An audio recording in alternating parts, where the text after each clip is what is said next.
Salut tout le monde et bienvenue dans cette nouvelle revue de presse. On débute avec le PSG qui vient boucler l'année de tous les bonheurs de la plus belle des manières. Paris s'est imposé en finale de la Coupe intercontinentale face à Flamengo. Un succès arraché au tir au but grâce à un gigantesque Matvei Safonov qui était une nouvelle fois titulaire à la place de Lucas Chevalier.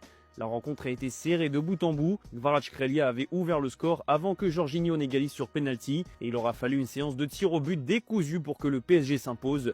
L'année folle titre aussi le Parisien.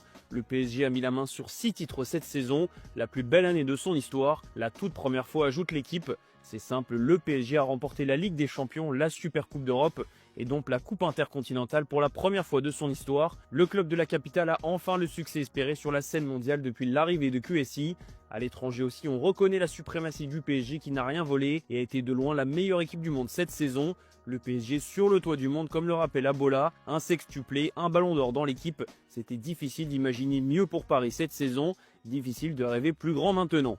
On va partir au Brésil et s'attarder un peu plus sur ce match très disputé entre le PSG et Flamengo. Au Globo, n'oublie pas le héros de ce match, Matvei Safonov. Le Russe était sur le chemin du titre comme l'illustre la presse brésilienne. Un tsar aîné écrit de son côté le journal L'équipe. Le Russe a enchaîné malgré le retour de Lucas Chevalier sur le banc de touche et c'est lui qui a porté le PSG lors de cette séance de tir au but. Safonov a été monstrueux avec 4 tirs au but arrêtés. Il a écœuré les joueurs brésiliens et il a frappé un très grand coup dans la tête de Luis Enrique. Si la concurrence avec Chevalier n'était pas un débat en début de saison, elle l'est devenue au fur et à mesure des semaines et des prestations mitigées du Français. La blessure de Chevalier a offert du temps de jeu à Safonov, il l'a saisi, a été bon et maintenant tout semble relancer. Forcément, Luis Enrique a été une nouvelle fois interrogé sur ce sujet en conférence de presse. Tu penses que c'est le moment de parler de ça, c'est le moment d'être unis, c'est le moment de profiter de gagner encore un trophée, c'est le moment de féliciter tous les joueurs, ceux qui ont joué et ceux qui n'ont pas joué, et le moment de féliciter nos supporters. On veut marquer l'histoire, on continue à marquer l'histoire. Ça a été l'objectif de cette saison, il faut profiter de ces moments, a déclaré l'entraîneur du PSG. Une manière de botter en touche, même si ce sujet sera forcément abordé dès le retour de la trêve. Au passage, Chevalier a eu une réaction très classe après le dernier arrêt de Safonov. Tous les joueurs du PSG ont couru vers le portier russe, l'ont porté en triomphe et l'ancien Lillois l'a directement félicité dans la foulée. Une réaction classe qui plaira forcément. Au Brésil, Matvei Safonov a brisé beaucoup de rêves. Au Globo nous propose un article sur la finale et comment l'ont vécu les supporters brésiliens. Entre espoir, grosse ambiance, désillusion et larmes vu l'issue de la rencontre. Beaucoup estiment que Flamengo aurait mérité mieux dans ce match et ce n'est pas tout. Que serait une finale sans sa petite polémique arbitrale? Si Flamengo a été sauvé par la VAR sur le but refusé du PSG en première période, cela n'a pas été le cas au tir au but alors que la première parade de Safonov fait débat. Le Russe a stoppé le pénalty de Pedro mais ses pieds semblaient dépasser la ligne, ce qui a fait scandale et provoqué la colère de beaucoup de supporters brésiliens. Cela semble clair, ont-ils déclaré. L'arbitre de la rencontre a hésité mais il est finalement resté sur sa décision d'origine. Un choix validé par Felipe Luis, le coach de Flamengo. S'il saute de l'autre côté, le ballon rentre. C'était un véritable exploit d'aller au tir au but contre cette équipe, a simplement reconnu l'ancien joueur de l'Atlético de Madrid. Il n'y a pas eu que des réussites du côté du PSG, loin de là, notamment Ousmane Dembélé. Remplaçant au coup d'envoi, le vainqueur du trophée The Best est entré en jeu et on n'a pas du tout revu le Dembélé qui a porté le PSG en Ligue des Champions. L'attaquant français n'a pas été en réussite sur le terrain avant d'envoyer son tir au but dans les nuages de Doha. Rien de rassurant, notamment sur le plan athlétique. Ousmane Dembélé lutte contre son corps depuis des semaines et il y a peu de motifs d'espoir. Il n'y a plus qu'à espérer que Dembous se refasse définitivement une santé pendant la courte trêve. Un petit mot sur les finances de l'OM qui sont toujours sur un fil. Même si Marseille se stabilise du mieux possible, le club reste très dépendant de son avenir européen et des revenus liés à une qualification au tour suivant en Ligue des Champions. D'ici là, l'OM aura sûrement retrouvé Amine Gouiri. La Provence fait le point sur le retour de l'Algérien. Il va mieux mais ne veut pas précipiter son retour, écrit le quotidien local. Forfait pour la Coupe d'Afrique des Nations, Amine Gouiri ne sera évidemment pas de la partie dimanche en Coupe de France. Il espère revenir sur les terrains au mois de janvier. On file en Espagne où le Real Madrid s'est fait peur, même Kylian Mbappé ne peut pas éviter une autre frayeur, titre le journal AS. Le Real s'est imposé dans la douleur 3-2 sur la pelouse de Talavera, pensionnaire de 3e division. Mbappé a inscrit un doublé mais aussi raté 3 grosses occasions et Andrei Lunin a sauvé son équipe à plusieurs reprises. C'est pour ça que la presse madrilène n'a pas oublié de les remercier. En plus, la victoire du Real a encore été entachée de plusieurs décisions arbitrales litigieuses. Pour Kylian Mbappé, le chemin vers le record de Cristiano Ronaldo est tout tracé. Il a inscrit hier ses 57e et 58e buts sur l'année civile. Il n'est plus qu'à une longueur du record de Cristiano Ronaldo qui date de 2013. Il reste un match contre le FC Séville pour que l'ancien buteur du PSG fasse mieux que son idole. Mais comme expliqué avant, le Real Madrid l'a emporté sur un fil et non sans débat.